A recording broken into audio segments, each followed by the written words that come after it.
I grabbed a pallet that was headed for the trash and then started breaking it down. I used my battery chainsaw to cut the ends off, and then I used a hammer to pry up the nails in the middle. And I only needed 2 boards, but I picked a few off of the pallet and then just used the best 2 boards. With a pencil, I drew a pointed tip on one side and a rounded edge on the opposite side.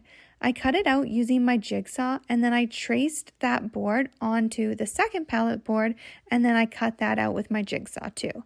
I applied walnut-colored stain to the boards with a brush and then wiped the extra stain off with a clean rag after it soaked in for a few minutes. I stained both sides, including the edges.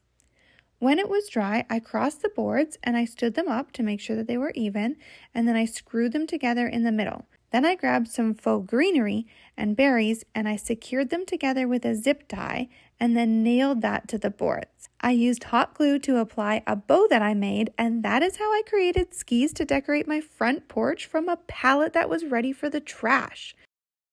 Head to Dollar Tree and pick up green pool noodles, garlands, and fairy lights. Take pool noodles and a knife, create the shape of a J, and thread wire through the center of the pool noodles to help it hold the shape. Take a hot glue gun and garland and begin to wrap the garland around the pool noodle. Next, create the shape of an O and thread wire through the center of the pool noodle to connect both ends to hold the shape, and use hot glue to secure the ends together. Take a hot glue gun and a garland and begin to wrap the garland around the pool noodle. Take pool noodles and a knife to cut down 3 pieces that are the same length. Create the shape of a Y and thread wire through the center of the pool noodles to connect all of the ends to hold the shape, in addition to packing tape, and use hot glue to secure it all together. Take a hot glue gun and garland and begin to wrap the garland around the entire pool noodle.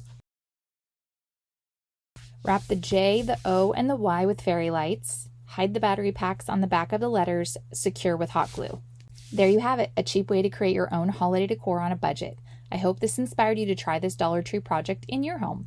We are collecting branches from a generous neighbor who just pruned some oak trees during fall. Once the leaves started to drop, I pulled the remaining leaves off all the branches until they were completely bare.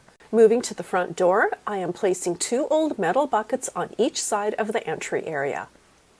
I'm now grabbing the largest of the branches and positioning them into the buckets, then using smaller branches as fillers tucked in around them.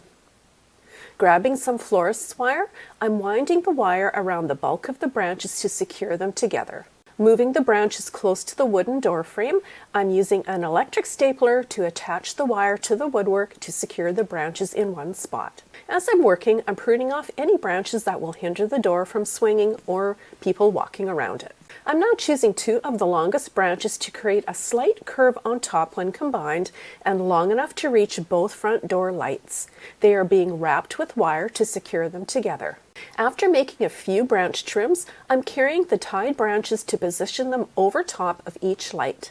After adding a few more branch fillers, I'm wiring them to any other secure branches within reach.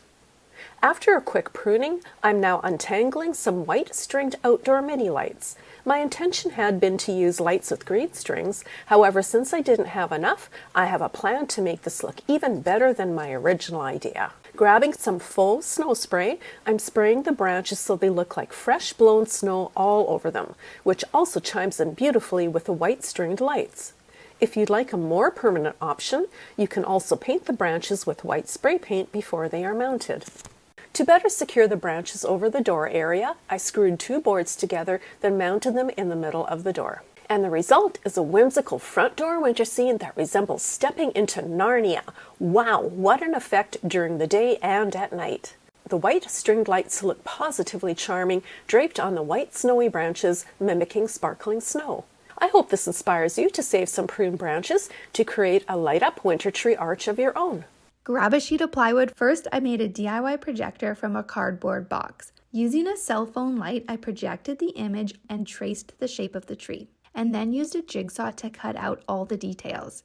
To make a star, I drilled a hole with 1.5 or 1.25 inch drill bit. I cut the points of the star out using the jigsaw.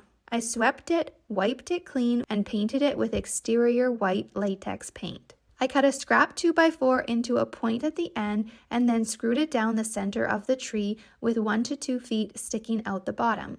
Then I used a staple gun to attach white outdoor string lights to the back of the tree, and now you've got the best outdoor seasonal decor on your block. Bonus, it looks great during the day and the night. I hope this inspired you to create your own backlit seasonal decor.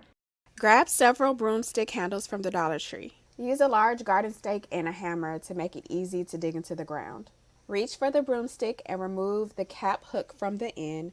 Place the broomstick over the garden stick. Place the capped handle on the top and follow this process for the rest of the broomsticks. Wrap lights around one of the broomsticks on the end. Then connect and wrap lights to the next broomstick. Add some clear strips of tape to secure the lights at the top. Wrap the lights from the top to the bottom and back to the top to connect each of the broomsticks. After all the lights are connected, you have a stunning sectioned area that's lit up and makes the perfect outdoor Christmas decor. I was passing through Walmart and found the perfect start to my latest project, $2.50 for this rubber ball. But first I got to get is a base. I have this round one and it's going to be great. You can use a square piece of plywood, but I've got to use glue to hold the first ball to the base. This is construction adhesive. You can use anything you want. I put it to the base and the ball, and then I'm going to place it on there. Now I know what you're thinking. This is not going to hold it in place. You're right. But the next step is to grab some expanding foam, especially the bright white. That is what we definitely need for this project. Once we get it all glued up, what we got to do is go around the base with the expanding foam. Not too much. We don't want it to expand and push the ball away from the base. But if you know expanding foam, it is sticky, and it's going to be great to hold it down while giving it a firm base. Once it's held down, go up and down the sides and all around, and that's going to stick right to the ball. It's going to look like snow, which is a great start to our project. I also almost forgot, we have to get a black ornament, take the top off, and this is going to be like the vest or the gumdrop that goes up and down on the snowman.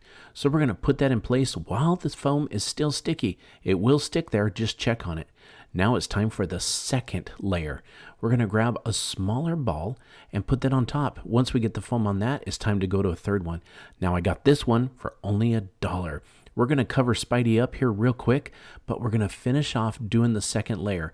Always put a layer of the expanding foam down between the two because it's so sticky, it's going to hold it in place.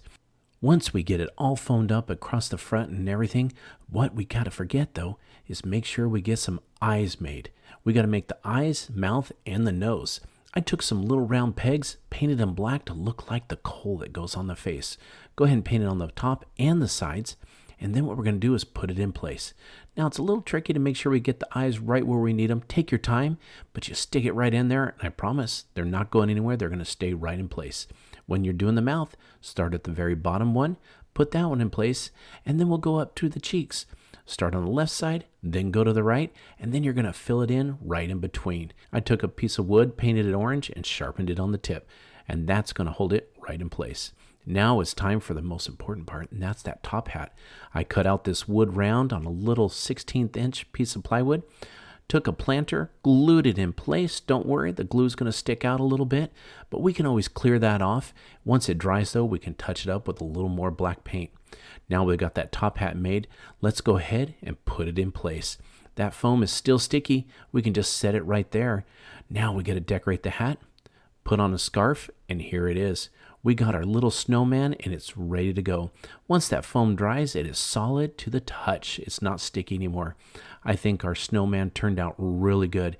And the great thing is you can put him outside because it's going to be waterproof, especially with that foam. Now with this hat and his scarf, he's ready to go. Thank you for watching Home Talk, and we'll catch you next time.